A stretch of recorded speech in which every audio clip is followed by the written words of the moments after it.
Good evening everyone. Gain with အရာနေကြိုဆိုပါရစေဒီနေ့မှာနောက်ထပ် reading လေးတစ်ပုဒ်ကိုထပ်ပြီးတော့ဖတ်မယ်ပေါ့နော်ဒီ reading လေးอ่ะဆိုလို့ရှိရင်တဲ့ဒါ interchange intro တွေက reading တွေကိုဖတ်လာတာဖြစ်တယ် instruction လေးကိုအမြဲတမ်းဖတ်မယ်သူဘာလုပ်ခိုင်းလဲ scan လုပ်ပေးပါ the article စောင်းပါခုရေးထားတဲ့စောင်းပါလေးကိုတဲ့အမြန်ဖတ်ပြီးတော့ကျတော့ကိုသိကျင်တဲ့အကြောင်းအရာကိုအမြန်ဖတ်တဲ့နည်းနဲ့ဖတ်ပေးပါတဲ့ scan the article what ဘာ is ဖြစ်တယ်လဲ a third culture kid third တတိယမြောက် culture ဓလေ့ထုံးတမ်း kid ကလေးတတိယမြောက်ဓလေ့ထုံးတမ်းကလေးဆိုတာဘာလဲတဲ့ third culture kid ဆိုတာဘာလဲတဲ့ do you know နင်သိသလား anyone တယောက်ယောက်များ who moved to another country who တယောက်ယောက်ဘယ်လိုလူလဲ moved ရွှေ့ပြောင်းသွားခဲ့တယ်တနေရာကနေတနေရာရွှေ့ပြောင်းနေထိုင်နေဆိုရင်ဒါ move ပေါ့နော် who moved to another country နောက်ထပ်နိုင်ငံတစ်ခုကိုရွှေ့ပြောင်းနေထိုင်ခဲ့တော့တယောက်ယောက်ကိုများနင်သိလားတဲ့နော် do you know anyone who moved to another country တခြားနိုင်ငံတစ်ခုခုကိုရွှေ့ပြောင်းနေထိုင်တဲ့တယောက်ကိုများသိလားတဲ့အခုခေတ်ကြီးမှာတော့အများကြီးရွှေ့ပြောင်းနေထိုင်နေကြတာဖြစ်တဲ့အတွက်ကိုယ်တိုင်တောင်မှဒါဖြစ်နေနိုင်တယ်ပေါ့နော်ရွှေ့ပြောင်းနေထိုင်တဲ့လူအဲ့ဒါဆိုဖတ်လိုက်ကြစို့ခေါင်းစဉ်ကိုအမြဲတမ်းဖတ်မယ် The story of a third culture kid the story ပုံပြင်ဆိုတာဒီဒါအကြောင်းအရာတစ်ခုခုအကြောင်းကိုပြောပြထားတယ်တကယ်ဖြစ်ခဲ့တာလည်းဖြစ်နိုင်တယ်တကယ်မဖြစ်ခဲ့တာလည်းဖြစ်နိုင်တယ် the story ပုံပြင်ပေါ့နော်အကြောင်းအရာတစ်ခုဖြစ်ပါတယ် of ရဲ့ a third culture kid တယောက်ရဲ့ပုံပြင်အကြောင်းအရာ Tommy was born in Colombo the largest city in the island country of Sri Lanka Tommy ဆိုတဲ့လူလေးဒီ was born မွေးဖွားခြင်းခံခဲ့ရပါတယ် in Colombo ဆိုတဲ့မြို့မှာ Tommy ကိုမွေးခဲ့တယ်တဲ့ the largest city အကြီးမားဆုံးသောမြို့ in the island country of Sri Lanka သီရိလင်္ကာဆိုတဲ့ကျွန်းနိုင်ငံလေးမှာရှိတဲ့အကြီးဆုံး Colombo မြို့မှာ Tommy ကိုမွေးခဲ့ပါတယ်တဲ့ Tommy was born မွေးဖွားခြင်းခံခဲ့ရတယ် in Colombo မှာ the largest city အကြီးမားဆုံးသောမြို့ in the island country of Sri Lanka သီရိလင်္ကာဆိုတဲ့ကျွန်းနိုင်ငံလေးမှာရှိသောအကြီးမားဆုံးမြို့ Colombo မြို့မှာ Tommy ကိုမွေးခဲ့ပါတယ်တဲ့အဲ့ဒါဆိုလို့ရှိရင်ဒီစာပိုက်လေးဒီ Tommy အကြောင်းကိုပြောမှာဖြစ်နိုင်တယ်ပေါ့နော် The streets of Colombo the streets လမ်းတွေ of Colombo မြို့ရဲ့လမ်းတွေက where ဖြစ်ခဲ့ကြတယ် busy အလုပ်ရှုပ်သောလမ်းတွေကအလုပ်ရှုပ်တယ်ဆိုတော့လမ်းတွေမှာလူသွားလူလာတွေများခဲ့တယ်ဆိုတဲ့သဘောပေါ့နော် The streets of Colombo were busy Colombo မြို့ရဲ့လမ်းတွေကအလုပ်တွေရှုပ်ခဲ့ကြတယ် and ပြီးတော့ Tommy loved the colors sights and smells Tommy က loved ချစ်ခဲ့ပါတယ် the colors အရောင်တွေ sights မြင်ကွင်းတွေ and ပြီးတော့ smells အနံ့တွေဒီ Colombo မြို့ရဲ့လမ်းတွေကအလုပ်တွေရှုပ်နေခဲ့တယ်အရန်ကြီးရှုပ်ပွားနေခဲ့တယ်ပြီးတော့ Tommy ကအဲ့ဒီ Colombo မြို့ရဲ့အရောင်တွေမြင်ကွင်းတွေနဲ့အနံ့တွေကိုသူကချစ်ခဲ့တယ်တဲ့သူ့မြို့ကိုသူချစ်တယ်ဆိုတဲ့သဘောပေါ့နော် He played သူဒီကစားခဲ့ပါတယ် on sandy beaches သဲဆန်တဲ့ကမ်းခြေတွေမှာပေါ့နော်သဲအများကြီးရှိတဲ့ကမ်းခြေတွေမှာသူကကစားခဲ့တယ် with his friends သူ့ရဲ့တငယ်ချင်းတွေနဲ့အတူသူကသဲဆန်တဲ့ကမ်းခြေတွေမှာသူ့ရဲ့တငယ်ချင်းတွေနဲ့အတူကစားခဲ့တယ်ကမ်းခြေတွေဖြစ်မှာပေါ့ဘာလို့လဲဆိုတော့သူတို့ရဲ့ Sri Lanka နိုင်ငံလေးဒါကျွန်းနိုင်ငံဖြစ်တဲ့အတွက်ကမ်းခြေတွေအများကြီးရှိမှာပဲHe spoke သူဒီစကားပြောခဲ့တယ် Sinhalese ဘာသာစကားကိုသူကပြောခဲ့တယ်တဲ့ကိုရီဆိုရင်မြန်မာပြည်မှာနေခဲ့တော့ကမြန်မာဘာသာစကားကိုပြောမယ်တခြားနိုင်ငံမှာနေခဲ့တဲ့လူတွေဒီသူတို့ရဲ့ဘာသာစကားကိုသူတို့ပြောမယ်အဲ့လိုပဲ He spoke Sinhalese with his friends and family သူတငယ်ချင်းတွေနဲ့မိသားစုတွေနဲ့ဆိုရင်သူက Sinhalese ဘာသာစကားကိုပြောခဲ့တယ် and ပြီးတော့ learned English at school အင်္ဂလိပ်စာကိုကျောင်းမှာသင်ယူခဲ့တယ်တဲ့နော်သူက Sinhalese ဘာသာစကားနဲ့မိဘတွေမိသားစုတွေနဲ့တငယ်ချင်းတွေနဲ့စကားပြောခဲ့တယ်ပြီးတော့ကျတော့အင်္ဂလိပ်ဘာသာစကားကိုတော့ကျောင်းမှာလေ့လာသင်ယူခဲ့ပါတယ် He loved visiting the neighborhood markets with his family to buy fresh fruits and vegetables. သူကဘာကိုကြိုက်ခဲ့သေးလဲဆိုတော့ visiting the neighborhood markets. neighborhood ဆိုတာကိုယ့်အိမ်ပတ်ဝန်းကျင်မှာရှိတဲ့ markets ဈေးတွေကိုတွားလည်ရတာသူကကြိုက်တယ်တဲ့ with his family သူ့မိသားစုနဲ့အတူ to buy ဝယ်ဖို့အတွက် fresh fruits လက်ဆက်တဲ့အသီးတွေ and vegetables ဟင်းသီးဟင်းရွက်တွေ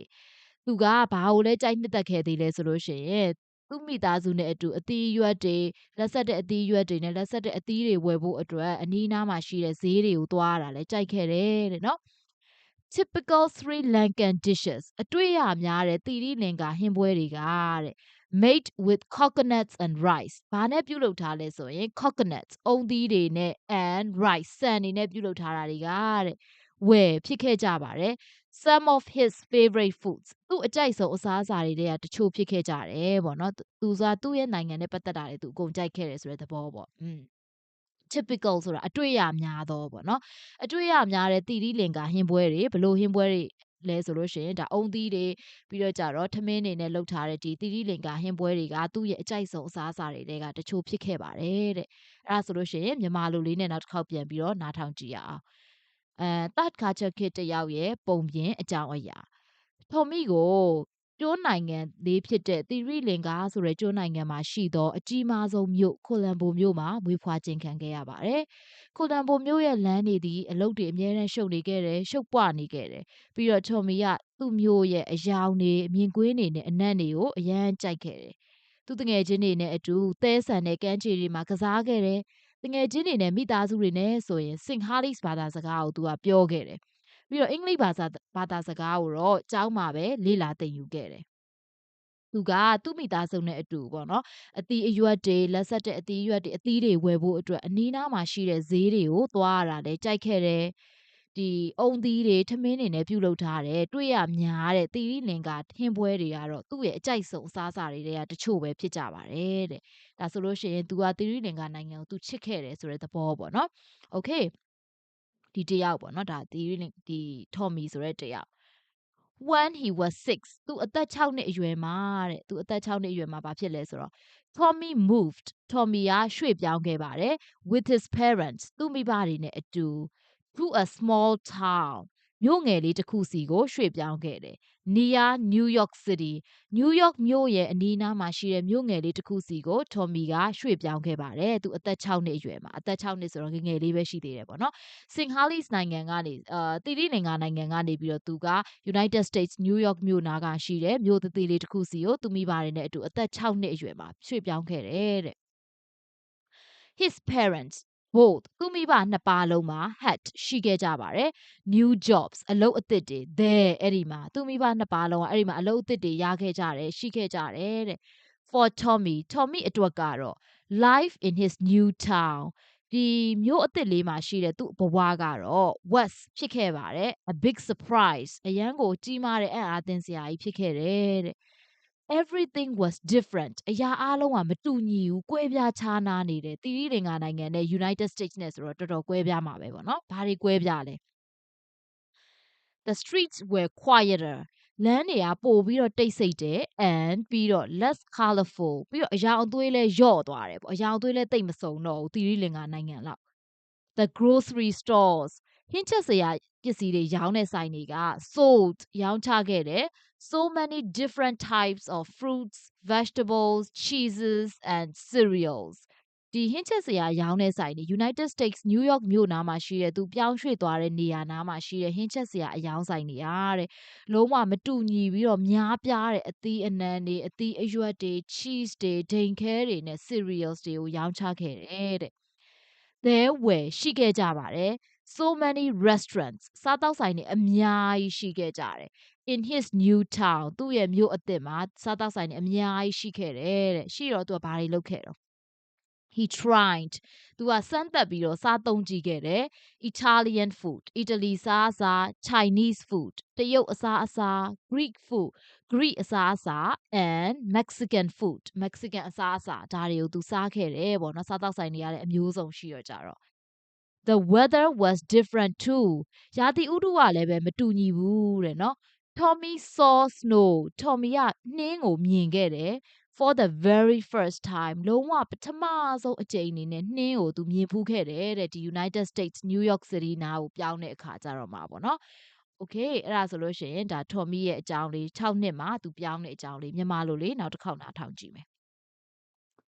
အသက်6နှစ်ပြည့်တဲ့အခါမှာထော်မီကသူ့မိဘတွေနဲ့အတူနယူးယောက်မြို့နားမှာရှိတဲ့မြို့သေးလေးစီကိုရွှေ့ပြောင်းနေထိုင်ခဲ့ပါတယ်။သူ့မိဘနှစ်ပါးလုံးမှာအဲ့ဒီမှာအလုပ်အသစ်တွေရရှိခဲ့တယ်။ Tommy အတွက်ကတော့ဒီမြို့အသစ်မှာရှိတဲ့သူ့ဘဝကလုံးဝကိုအံ့အားသင့်စရာအကြီးကြီးဖြစ်နေခဲ့တယ်။အရာအားလုံးကမတူညီကွဲပြားခြားနားနေခဲ့တယ်။လမ်းတွေကပို့ပြီးတော့တိတ်ဆိတ်တယ်ပြီးတော့ပို့ပြီးတော့အရာအသွေးကင်းမဲ့သွားတယ်။ပြီးတော့ဒီဟင်းသီးဟင်းရွက်အယောင်ဆိုင်တွေမှာလည်းပေါ့နော်လုံးဝမတူညီတဲ့အသီးတွေဟင်းသီးဟင်းရွက်တွေဒိန်ခဲတွေနဲ့ cereals တွေကိုရောင်းချခဲ့ကြတယ်။သူ့ရဲ့မြို့လေးထဲမှာစားတောက်ဆိုင်တွေလည်းအမျိုးစုံအများကြီးရှိခဲ့တယ်။အဲ့ဒါကြောင့်သူကအီတလီအစားအစာတရုတ်အစားအစာဂရိအစားအစာနဲ့မက္ကဆီကန်အစားအစာတွေပါမြည်ဆန်းစားကြည့်ခဲ့တယ်။ရှာတီဥရုကလည်းမတူညီခဲ့ဘူး။တော်မီကပထမဆုံးအကြိမ်အနေနဲ့နှင်းကိုတွေ့ခဲ့ရပါတယ်။ Okay အဲ့ဒါဆိုရင်နောက်တစ်ပိုက်ဆက်ကြည့်ရအောင်။ looking back ဆိုတာဒါအနောက်ကိုပြန်ကြည့်လိုက်တဲ့အချိန်မှာအတိတ်ကိုပြန်လဲသုံးသပ်လိုက်တဲ့အချိန်မှာ Tommy remembers Tommy ကသတိရပါတယ် learning သတိရတယ်ဘာကိုသတိရလဲဆိုတော့သင်ယူရရှိလိုက်တာကို that the culture in the United States was different from the culture in Sri Lanka ဒီ United States မှာရှိတဲ့ဓလေ့ထုံးတမ်းတွေကသီရိလင်္ကာနိုင်ငံမှာရှိတဲ့ဓလေ့ထုံးတမ်းတွေနဲ့မတူညီဘူးဆိုတာကိုသင်ယူရရှိလိုက်တဲ့အကြောင်းလဲသူသတိရတယ်တဲ့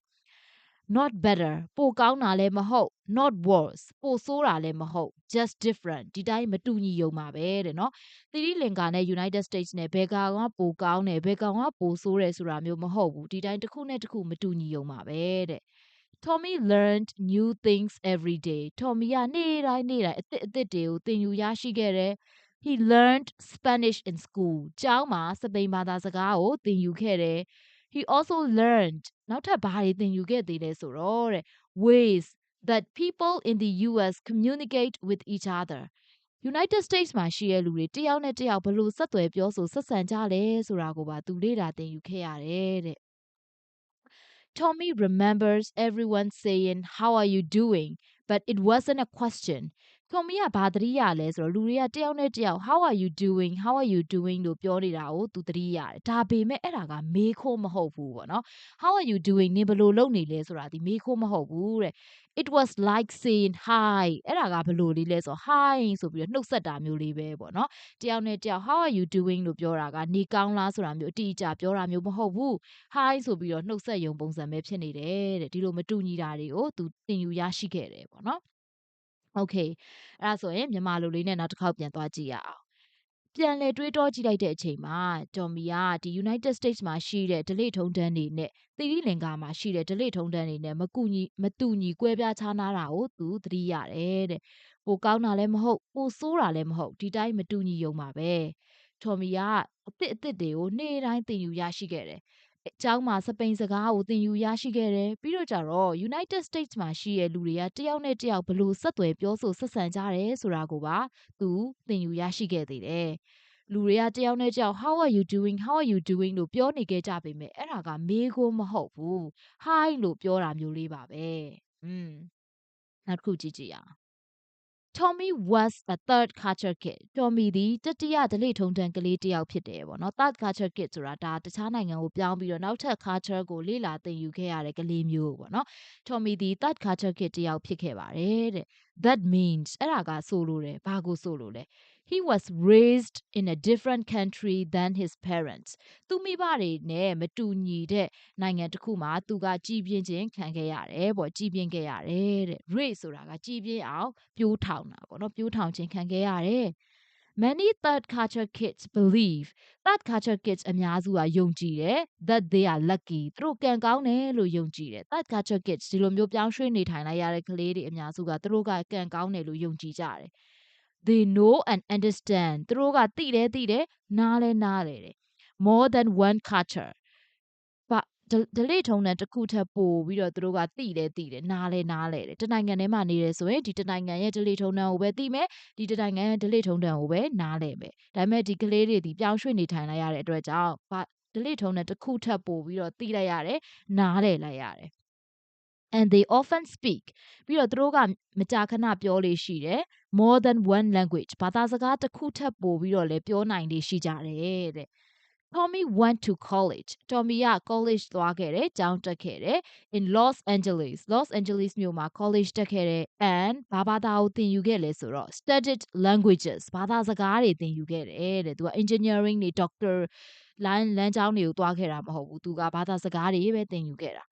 Now he works for a big charity အခုတော့ तू ကဘာအတွက်အလုပ်လုပ်နေလဲဆိုလို့ရှင် charity အကြီးစားကြီးအတွက်လုပ်လုပ်နေတယ် charity ဆိုတာမြန်မာလိုဆိုတော့စေတနာဝန်ထမ်းအဖွဲ့အစည်းလိုမျိုးကြီးပေါ့နော်တခုခုကိုဒါအခွင့်အရေးနေတဲ့လူတွေကိုတခုခုပေးတာပြန်ပေးတဲ့အဖွဲ့အစည်းလိုမျိုးပေါ့ charity တခုအတွက် तू အလုပ်လုပ်နေပါတယ်ဘယ်လို charity မျိုးလဲ that helps children around the world get a good education ကဘာတဝင်းမှာရှိတဲ့ကလေးတွေကိုကောင်းမွန်တဲ့ပညာရေးရရှိဖို့ကူညီပေးနေတဲ့စေတနာဝန်ထမ်းအဖွဲ့အစည်းအကြီးစားကြီးအတွက်သူအခုတော့အလုပ်လုပ်ပါတယ်တဲ့အဲ့ဒါဆိုရင်မြန်မာလိုလေးနဲ့ဒီ passage လေးကိုပြန်သွားကြည့်ရအောင် Tommy ဒီ third culture kid တယောက်ဖြစ်ခဲ့ပါတယ်အဲ့ဒါကဘာကိုဆိုလို့လဲဆိုတော့သူကသူ့မိဘတွေနဲ့မတူတဲ့နိုင်ငံတစ်ခုမှာပြိုးထောင်ခြင်းခံခဲ့ရတယ် third culture kid အများစုကသူတို့ကံကောင်းတယ်လို့သူတို့ကိုယ်သူတို့ယုံကြည်ကြတယ်ဘာလို့လဲဆိုတော့သူတို့ကဒလိထုံနဲ့တစ်ခုထပ်ပို့ပြီးတော့သိတယ်နားလဲတယ်ဘာသာစကားတစ်ခုထပ်ပို့ပြီးတော့လည်းပြောနိုင်တယ် Tommy က Los Angeles မှာ college တက်ပြီးတော့ဘာသာစကားတွေသင်ယူခဲ့ပါတယ်ခုတော့သူကလုံးဝကဘာတဝင်းမှာရှိတဲ့ကလေးတွေကိုပညာရေးအကောင်းစားရဖို့ကူညီပေးနေတဲ့စေတနာဝန်ထမ်းအဖွဲ့အစည်းကြီးတစ်ခုအတွက်အလုပ်လုပ်နေတယ် Okay နောက်တစ်ခုဆက်ကြည့်ရအောင် Sometimes တခါတလေမှာတော့ it's hard ခက်ခဲတယ် to learn a whole new way of life ဘဝမှာဘယ်လိုနေထိုင်ရမလဲဆိုတာကိုနီးလန်းအသစ်ကိုလေ့လာရတာနီးလန်းအသစ်နဲ့နေထိုင်ရတာဒီခက်ခဲတယ်တခါတလေမှာတော့ but ဒါပေမဲ့ Tommy says Tommy ကဘာပြောလဲဆိုတော့ it's the best thing that ever happened သူစီမှာဒါဖြစ်သမျှထဲမှာအကောင်းဆုံးဖြစ်ပျက်မှုကြီးပဲပေါ့ဒီလိုမျိုးနိုင်ငံရွှေ့ပြောင်းနေထိုင်လိုက်ရခြင်းသည်He calls Sri Lanka home သူကသတိလင်္ကာသူ့ရဲ့ပထမနိုင်ငံကိုလည်းအိမ်လို့ခေါ်ဆိုတယ် and the US home too United States ကြီးကိုလည်းအိမ်လို့ခေါ်ဆိုပါတယ်သတိလင်္ကာကိုပဲပြန်လေတန်းတနေတာမျိုးလည်းမဟုတ်ဘူး US ကိုမှအိမ်လို့ခေါ်ဆိုနေတာလည်းမဟုတ်ဘူးနှစ်ခုလုံးကိုသူကအိမ်လိုမျိုးခံစားရပါတယ်ဆိုတဲ့သဘောပေါ့Okay Sometimes it's hard to learn a whole new way of life but Tommy says it's the best thing that ever happened He calls Sri Lanka home and the US home too. တခါတလေမှာဘဝမှာနေထိုင်နည်းအသစ်ကိုလေးလာသင်ယူရတာကခက်ခဲတယ်။ဒါပေမဲ့ Tommy ပြောတာကတော့ဒီလိုမျိုးဖြစ်ပျက်သွားတာဒီလိုမျိုးရွှေ့ပြောင်းနေထိုင်လိုက်ရတာဒီသူ့အတွက်အကောင်းဆုံးဖြစ်ခဲ့တာပဲတဲ့။သူကသီရိလင်္ကာရော United States ကိုရောအိမ်လို့ခေါ်ဆိုပါတယ်။ Okay, thank you very much. Please subscribe to my channel.